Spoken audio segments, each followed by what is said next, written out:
Hello everyone. Course APSC में आप सभी का स्वागत है।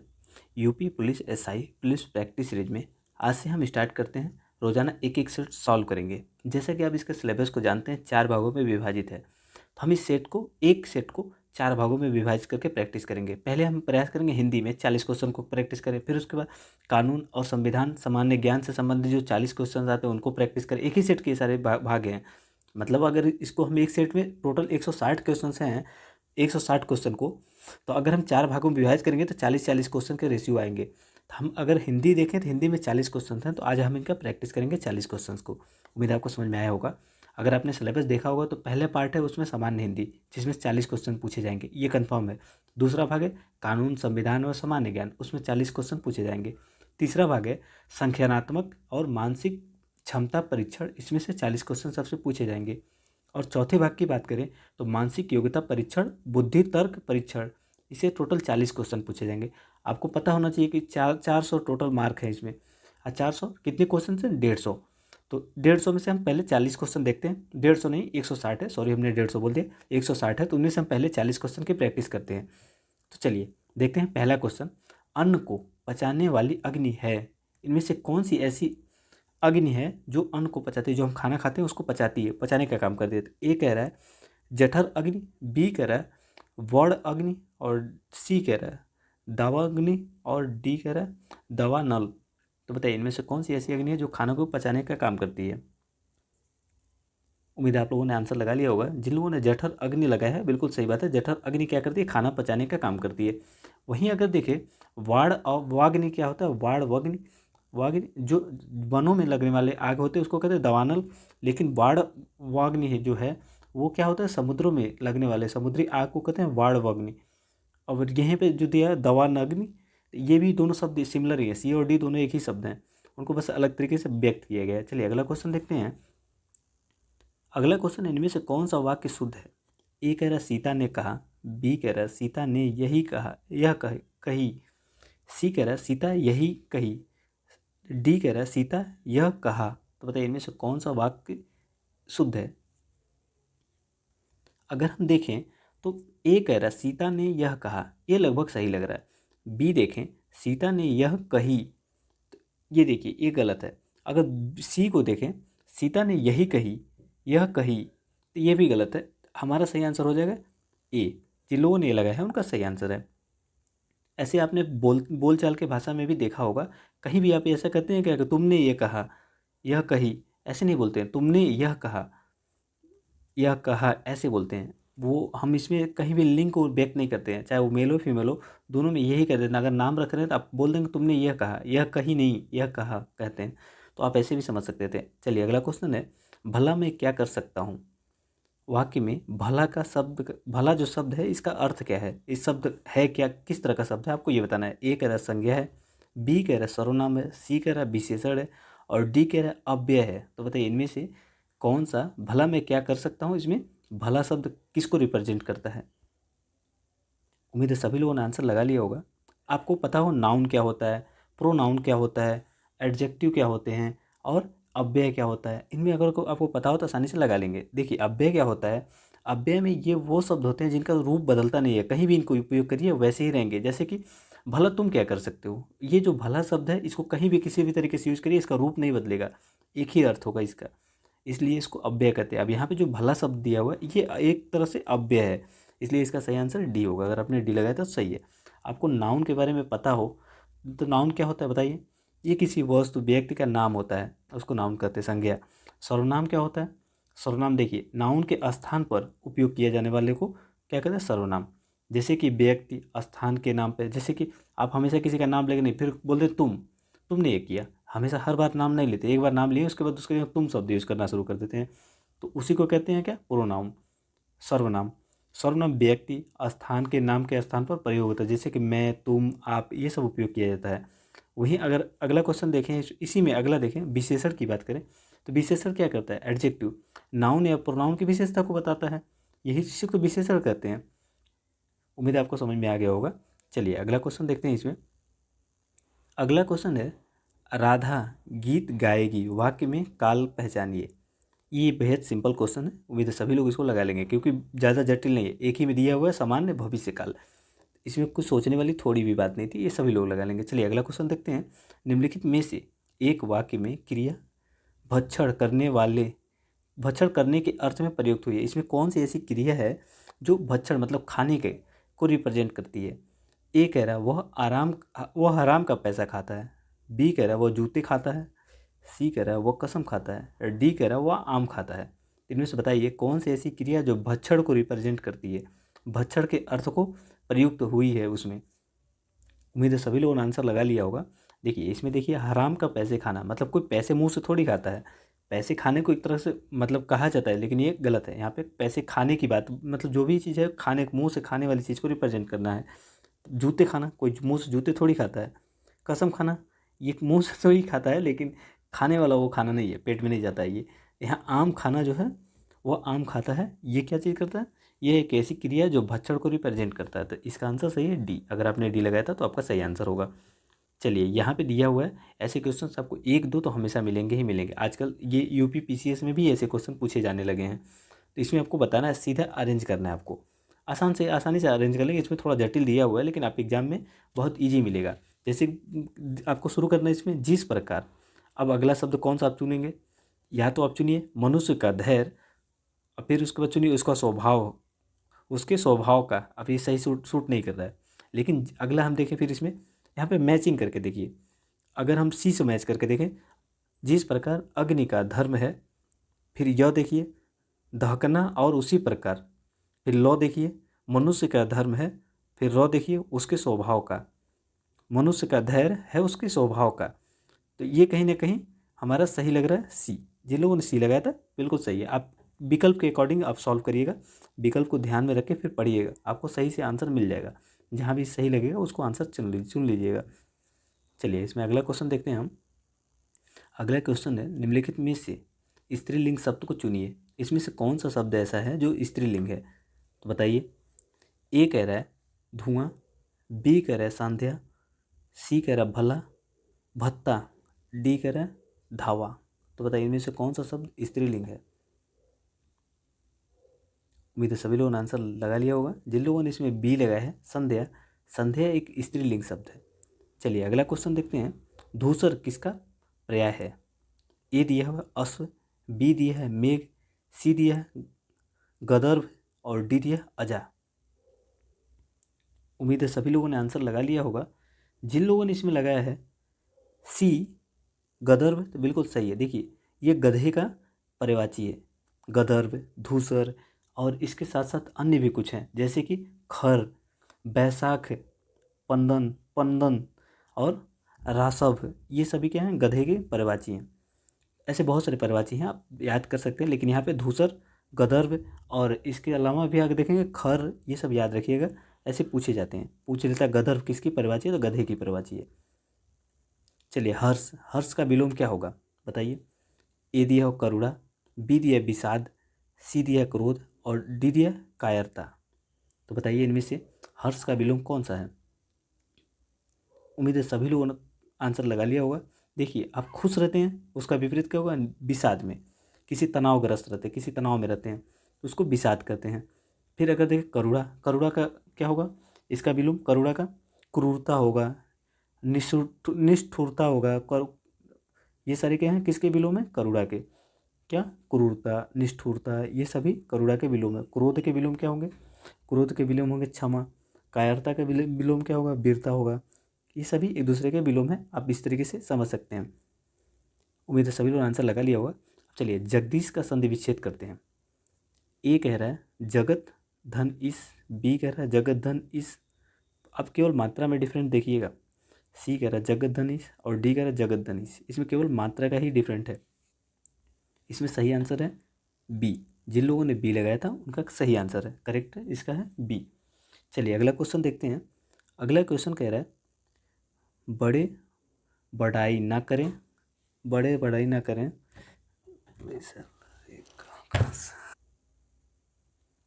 चलिए अब देखते हैं। बड़े बढ़ाई ना करें, बड़े न बोले बैले, रहीमन हीरा कब कहे लाख टके का मोल। रहीमन द्वारा लिखित इन पंक्तियों में बड़े शब्द का प्रयोग जिस रूप में हुआ है वह है क्या है, आपको ये बताना है। देखिए यहाँ बड़े जो शब्द है एक तरह से क्या व्यक्त कर रहा है, किसी के नाम को, रूप को या फिर स्थिति को, कहीं ना कहीं किसी के नाम को व्यक्त करता है, बड़े। तो यहाँ पे हो गया संज्ञा, नाउन है ये। चलिए अगला क्वेश्चन देखते हैं। अगला क्वेश्चन कह रहा है कि यह काम मैं आप कर लूँगा। पंक्ति में आप शब्द किससे संबंधित है? ए कह रहा है संबंधवाचक सर्वनाम, बी कह रहा है निजवाचक सर्वनाम, सी कह रहा है निश्चयवाचक सर्वनाम, डी कह रहा है पुरुषवाचक सर्वनाम। तो बताइए इनमें से कौन सा कथन सही है? यह काम मैं आप कर लूँगा, मतलब खुद से कर लूँगा यह काम, इसमें आप शब्द किससे संबंधित है? तो ये निश्चयवाचक से संबंधित है। निश्चयवाचक अर्थात सी, यहाँ पे सही आंसर है।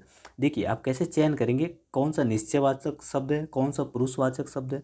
जब निश्चयवाचक शब्द आएगा तो वहाँ पे आपको देखने के लिए मिलेगा यह, ए, वह, वे, ये शब्द जब आएंगे, जैसे कि यह काम मैं कर लूँगा, वे काम मैं कर लूँगा, वे मेरे दोस्त हैं, इसके साथ साथ अगर वे मेरे दोस्त हैं, ये क्या है? निश्चयवाचक, मतलब एक कन्फर्म है, निश्चयवाचक सर्वनाम है। लेकिन अगर पुरुषवाचक सर्वनाम की बात करेंगे तो वहाँ पे क्या होगा? मैं, हम, तुम, ये मतलब एक तरह का पेयर ग्रुप बताता है, तो वो क्या हो गया? पुरुषवाचक सर्वनाम। अब यहाँ से पहचान सकते हैं इस तरीके से। उबटन शब्द का तत्सम रूप क्या है? आपको उबटन शब्द का तत्सम रूप बताना है। ऊर्ध्वतन, बी है उपलेपन, सी है उपलेपन और डी है ऊर्ध्वतरण। बताइए इनमें से कौन सा सही सही तत्सम है? आपको तत्सम और तद्भव में पता होगा आंसर। तत्सम जो संस्कृत के मूल शब्द हैं, और तद्भव जो उस मूल शब्द से परिवर्तित होकर वर्तमान में बोलचाल की भाषा बन गए, उनको क्या कहते हैं? तद्भव। आज इसमें पूछ रहा है तत्सम जो संस्कृत के मूल शब्द हैं। यहाँ पे देखें ऊर्ध्वतर्ण, ऊर्ध्वतर्ण क्या है? ये उबटन, उबटन का शुद्ध तत्सम शब्द है ऊर्ध्वतर्ण। चलिए अगला क्वेश्चन देखते हैं। हिंदी भाषा में वचन कितने प्रकार के होते हैं? देखिए इसमें कुछ लोगों को कन्फ्यूजन हो सकता है, अगर आपको पता हो तो आसानी से आंसर लगा लेंगे, और ये 1 सेकंड का काम है।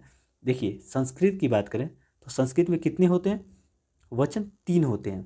कौन कौन से? एक वचन, एक वचन हो गया, फिर 2 वचन हो गया, फिर बहुवचन हो गया। इस संस्कृत में 3 वचन है। लेकिन हिंदी में कितने हैं? एक वचन, द्विवचन, सिंगुलर और प्लूरल, 2 ही हैं। तो हमारा आंसर इसमें हो गया, हिंदी में पूछ रहा है तो हिंदी में 2 हैं। बी इसका करेक्ट आंसर है। अगर आपको ये चीज़ पता रहा होगा तो अच्छी बात है। चलिए अगला क्वेश्चन देखते हैं। मरम वचन जब सीता बोला, मरम वचन जब सीता बोला पंक्ति का प्रयोग हुआ है, ये किस तरह का, मतलब इसमें बताना है कि पंक्ति का प्रयोग हुआ क्या है? कर्मवाच्य या कृतवाच्य, गलत वाक्य या भाववाच्य? मरम वचन जब सीता बोला। उम्मीद है सभी लोगों ने आंसर लगा लिया होगा। देखिए अगर इस शब्द को हम देखें खड़ी बोली के अकॉर्डिंग तो ये क्या है? असंगत नहीं है, सही है, परफेक्ट है, अगर खड़ी बोली के हिसाब से देखेंगे तो। लेकिन अगर अवधि बोली के हिसाब से देखें तो ये क्या चीज़ है? गलत है। क्यों? क्योंकि यहाँ पे जो सीता बोला शब्द है, ये बोला कहीं ना कहीं किसको रिप्रेजेंट करता है? बोला ये पुरुष को रिप्रेजेंट करता है, बोली होता तो यहाँ पे सही हो जाता। तो वहाँ आपने क्या समझा? अवधि के अकॉर्डिंग ये गलत है, लेकिन खड़ी बोली के अकॉर्डिंग सही है। अब हम इसके मूल भाव पे आते हैं, हमारा आंसर कौन सा है? देखिए क्रिया प्रधान यहाँ पे क्या है? मरम वचन, यहाँ पे शब्द बोला, तो यहाँ पे हम ये देखेंगे कि उन्होंने क्या बोला, उसके यहाँ पे हमारा मूल भाव क्या है? यहाँ पे क्रिया प्रधान होगा, वो मूल भाव है, तो हम यहाँ भाववाच्य है होगा, ना कि हम यहाँ देखेंगे गलत कथन नहीं लगाएंगे, हमारा यहाँ भाववाच्य होगा। तो बी, डी इसका सही आंसर होगा। जिन लोगों ने डी लगाया था उनका सही है। चलिए अगला क्वेश्चन देखते हैं। वह भाई जो अन्य माता से उत्पन्न हुआ हो उसको क्या कहते हैं? मान लीजिए 2 लोग हैं, एक भाई जो दूसरे माता से उत्पन्न हुआ, जैसे चाचा का लड़का हो, तो उसको क्या कहते हैं? आपको ये बताना है। वह भाई जो अन्य माता से उत्पन्न हुआ हो उसको क्या कहते हैं? अन्य उदर, अन्य योदर, बी कह रहा है दूरस्थ, सी कह रहा है औसर, औरस, और डी कह रहा है सहोदर, सहोदर। तो बताइए इनमें से कौन सा कथन सही है? किसके संबंध में? वह भाई जो अन्य माता से उत्पन्न हुआ हो।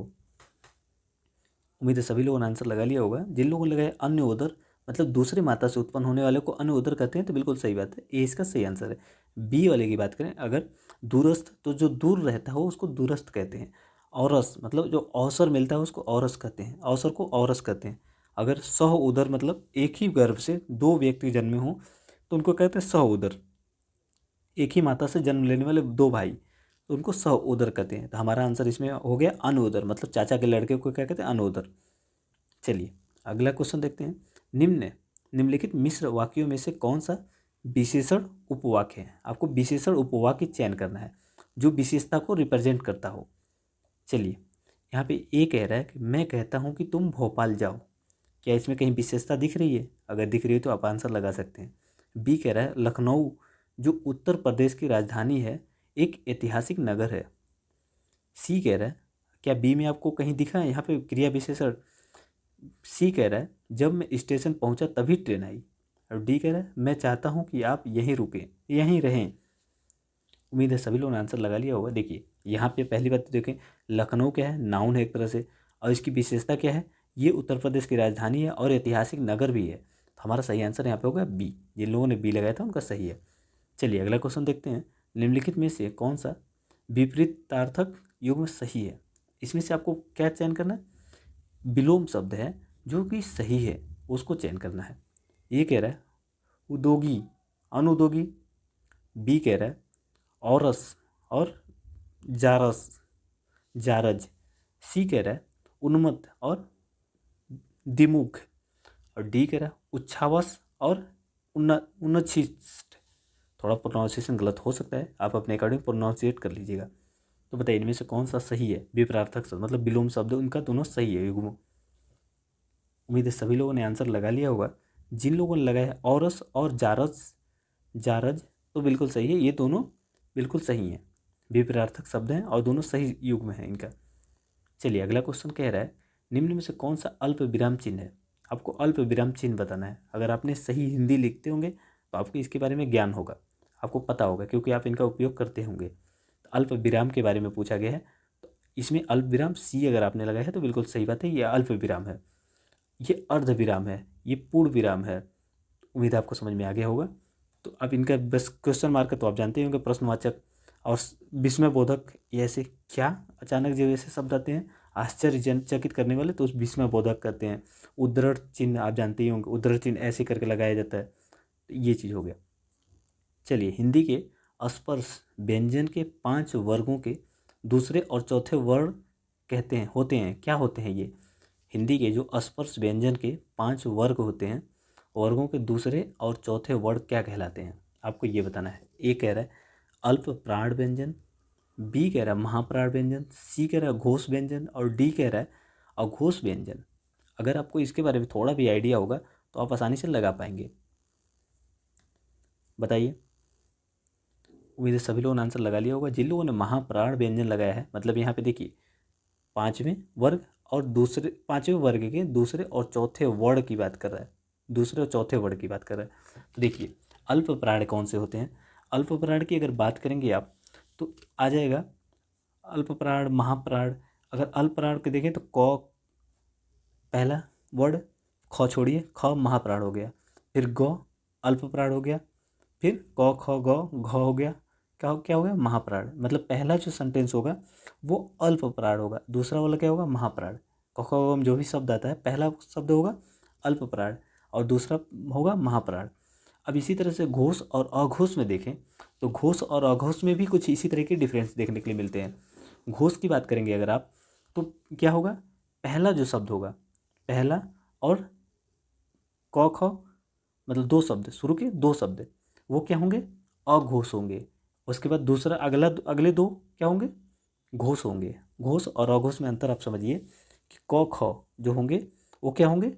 अघोष होंगे। फिर ग घ जो होंगे वो क्या होंगे? घोष होंगे। उम्मीद है आपको ये चीज़ समझ में आ गई होगी। थोड़ा सा आप इसको देख लेंगे तो आसानी से आपको समझ में आ जाएगी। फिर एक दोबारा समझा दे रहे हैं, महाप्राण और अल्प प्राण में अंतर समझिए।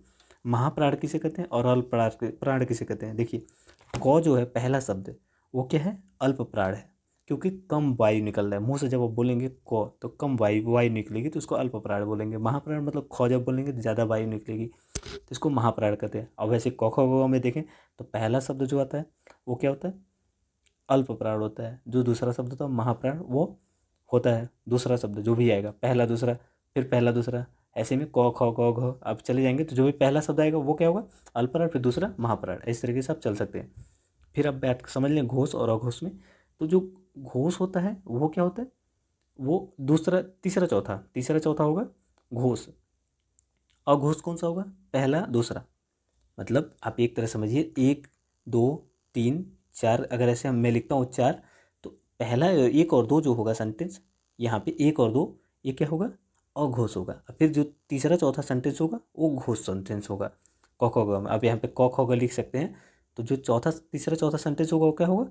घोष सेंटेंस होगा। और जो पहला दूसरा होगा वो अघोष होगा। इसी तरीके से अगर अल्पप्राण महाप्राण की बात कर लें, अभी हमने समझा था कि अल्पप्राण जो पहला सेंटेंस होगा वो अल्पप्राण होगा, वहीं दूसरा सेंटेंस होगा वो क्या होगा? महाप्राण। उम्मीद आपको ये चीज़ समझ में आ गई होगी, अब भूलेगा नहीं। चलिए यहाँ पे देखिए, ये एक तरह से दिया हुआ है, पंक्ति अलंकार दिया हुआ है, आपको इसके बारे में बताना है। स खिन्न सहित हर्षि अति रानी, सुखद धानु पराजनु पानी।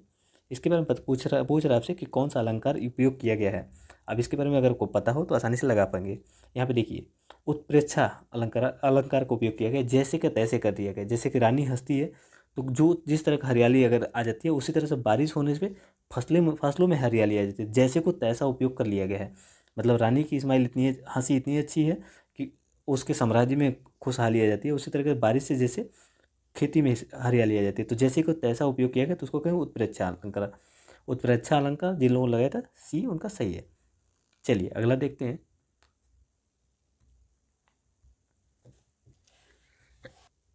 चलिए अगला क्वेश्चन देखते हैं। सौ शिवधनु मृणाल किनाई, तुरहु राम गणेश गोसाई। इस पंक्ति में किस अलंकार का उपयोग किया गया है आपको ये बताना है।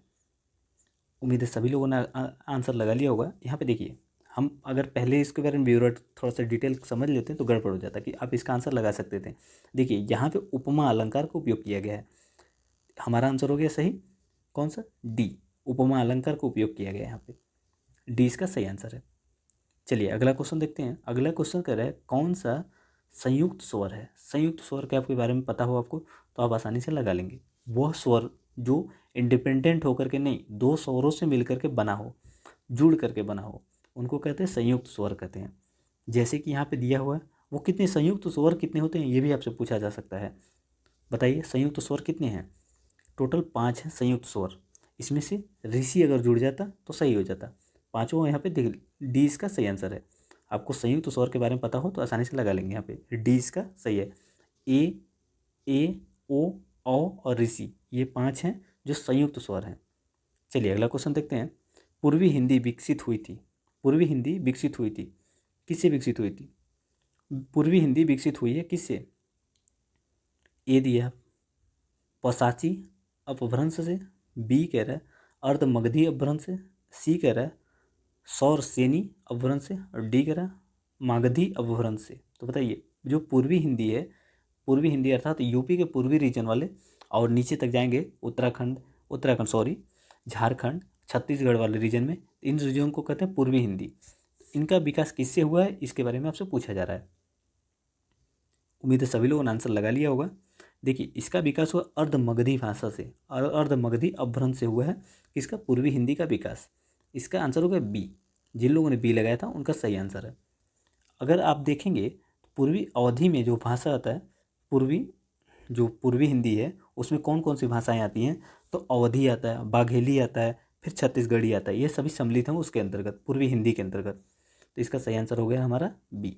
चलिए भारत में आर्य भाषा का आरंभ कब हुआ था भारत में, आपको ये बताना है। ये ज़्यादातर लोगों को पता होगा, 1500 ईसा पूर्व के आसपास हुआ था आर्य भाषा का आरंभ भारत में। तो इसका सही आंसर हो गया हमारा बी। चलिए अगला क्वेश्चन देखते हैं। जल संधि में कौन सा समास है? आपको जल संधि में कौन सा समास है वो बताना है आपको। देखिए ए कह रहा है कर्म धारण, बी कह रहा है तत्पुरुष, सी कह रहा है अव्ययी भाव, और डी कह रहा है द्वंद्व। तो जल संधि में कौन सा समास है? जलधि में, सॉरी हम जल संधि बोल दिए, जलधि में कौन सा समास है आपको ये बताना है। उम्मीद है सभी लोगों ने आंसर लगा लिया होगा। जिन लोगों ने इसमें लगाया है अपना बी, बिल्कुल सही है। तत्पुरुष समास है इसमें। तत्पुरुष मतलब दूसरा पद प्रधान होता है, जिसमें जल को धारण किया हुआ, जल लधि मतलब जलधि, जल को जो धारण किया हुआ, पहला पद नहीं दूसरा पद जो यहाँ पे प्रधान हो उसको कहते हैं कौन सा? तत्पुरुष समास। तो इसका सही आंसर हो गया हमारा बी। चलिए अगला क्वेश्चन देखते हैं। निम्नलिखित में तत्सम तद्भव में से कौन सा विकल्प अशुद्ध है? इसमें से आपको अशुद्ध चुनना है। तत्सम और तद्भव, उम्मीद है आपको पता हो तत्सम और तद्भव। तत्सम वो शब्द होते हैं जो संस्कृत के समानार्थी शब्द होते हैं, मतलब संस्कृत के शुद्ध शब्द हैं, और तद्भव जो बदल करके इसमें मतलब विकृत शब्द हैं संस्कृत के। तो गधा और गधर्व है, आपने पहले ही क्वेश्चन में देखा था, तो ये तो पहला सही है। दूसरा देखें, बी गहरा उथला, आपको थोड़ा सा लग रहा होगा कि ये आम बोलचाल की भाषा का शब्द है, यही हमारा सही आंसर है क्योंकि ये गलत है। चलिए अगला क्वेश्चन देखते हैं। अगला क्वेश्चन कह रहा है कृदंत प्रत्यय निम्न शब्दों के साथ जुड़ा हुआ है, किसके साथ जुड़ा हुआ है कृदंत प्रत्यय?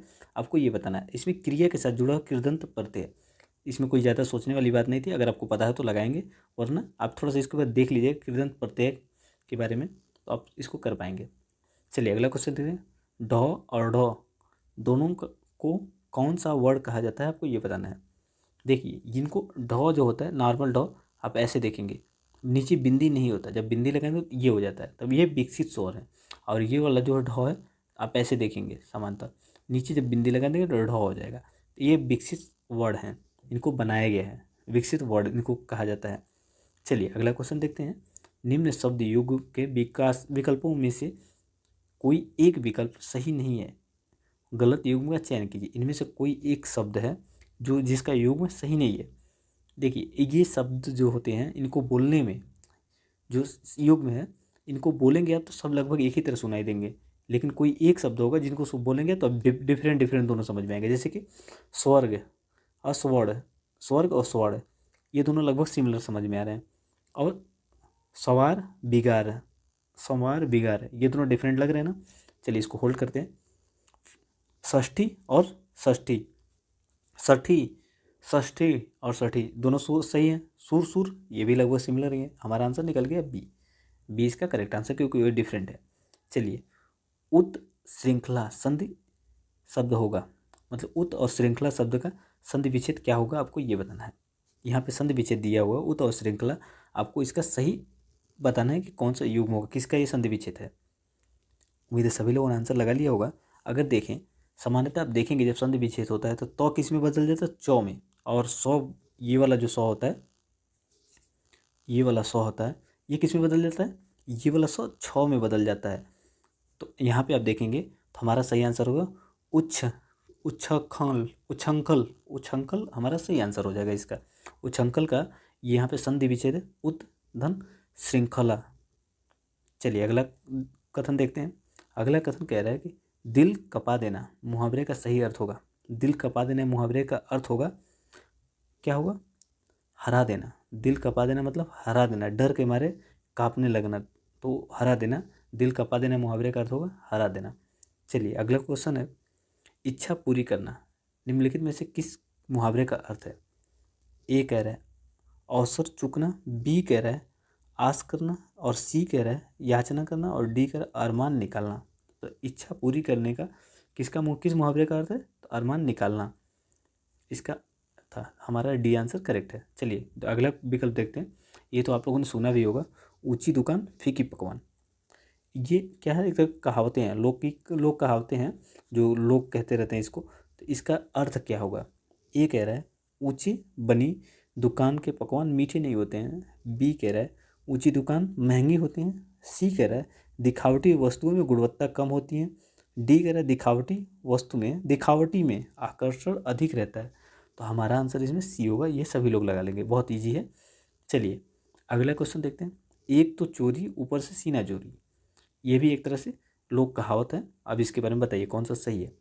ए कह रहा है अपराध करके छिपना, बी कह रहा है अपराधी होकर उल्टा अकड़ दिखाना, और सी कह रहा है अपराध करके माफ़ करना, और डी कह रहा है अपराध करके, सी कह रहा है अपराध करके मुकर जाना, और डी कह रहा है अपराध करके उसे गलत मानना।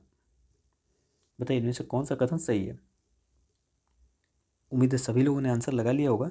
देखिए इसका सही आंसर होगा एक तो चोरी ऊपर से सीना चोरी, इसका सही अर्थ है अपराधी होकर उल्टा अकड़ दिखाना। एक तो चोर हो, ऊपर से गुर्रा भी रहे हो मेरे ही ऊपर, तो इसका सही आंसर होगा बी। अब यहाँ पे दिया हुआ है, पीडीएफ में आपको टेलीग्राम पे डाल दूंगा, इसको पूरे पैराग्राफ को पढ़िएगा, कंप्रहेंशन को खुद सॉल्व कीजिएगा। इसमें मैं उत्तर एक बार आपको समझा देता हूँ। उत्तर इसका होगा, उम्मीद है आप लोग इसको रोक के पढ़ लिए होंगे। देखिए अगला क्वेश्चन कह रहा है 36 नंबर, कौन सा कथन असत्य है। अगर हम देखें पहले में, यको पवती धारण कर सभी वेद व उपनिषदों की शिक्षा देने वाले को आचार्य कहा जाता है। ये आप ऊपर ही देखेंगे, पहले ही लाइन में मिल जाएगा आपको, तो आप यहाँ से समझ सकते हैं। यहाँ पे देखेंगे तो मिल जाएगा। अगर दूसरा यहाँ पे देखें, सी इसका सही आंसर है, गलत है मतलब उपनयन। ये देखेंगे आप, उपनयन की बात किया गया है तो आचार्य, यहाँ पे देखिए नीचे है, यहाँ देखिए आचार्य यहाँ पे दिया हुआ ना, उसको क्या कहेंगे, सॉरी आप एक बार इसको देख लीजिएगा पीडीएफ में तो आपको आसानी समझ में आएगा। देखिए उपनयन आदि संस्कारों को सम्मान करने वाले वाला क्या कहलाता है, आचार्य कहलाता है, न कि ब्राह्मण। इसलिए हमारा सही आंसर यहाँ पे सी हो गया।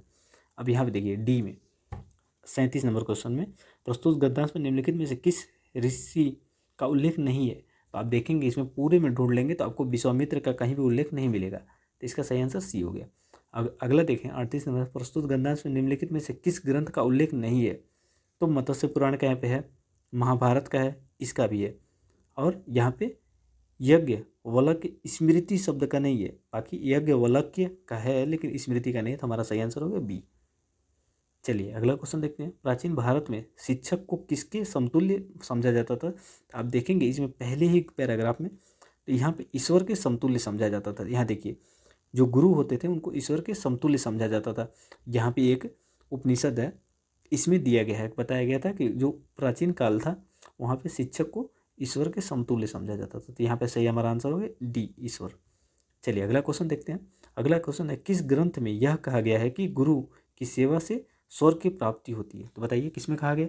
आप देखेंगे लास्ट में मिलेगा, तो मत्स्य पुराण में कहा गया है कि गुरु की शिक्षा से किसकी प्राप्ति होती है, गुरु की शिक्षा से स्वर्ग की प्राप्ति होती है। तो आसानी से आपको मिल जाएगा। इसका सही आंसर होगा सी, मत्स्य पुराण। उम्मीद है आपको समझ में आया होगा इस 40 क्वेश्चन में। अगला सेट हम सॉल्व करेंगे, उसको थोड़ा और अच्छे से करेंगे। हिंदी था, हिंदी मुझे उतनी अच्छे से आती नहीं है, तो अगर कोई गलती हुई हो तो उसके लिए सॉरी। अगर ये सेट अच्छा लगे तो आप लाइक एंड सब्सक्राइब कर सकते हैं।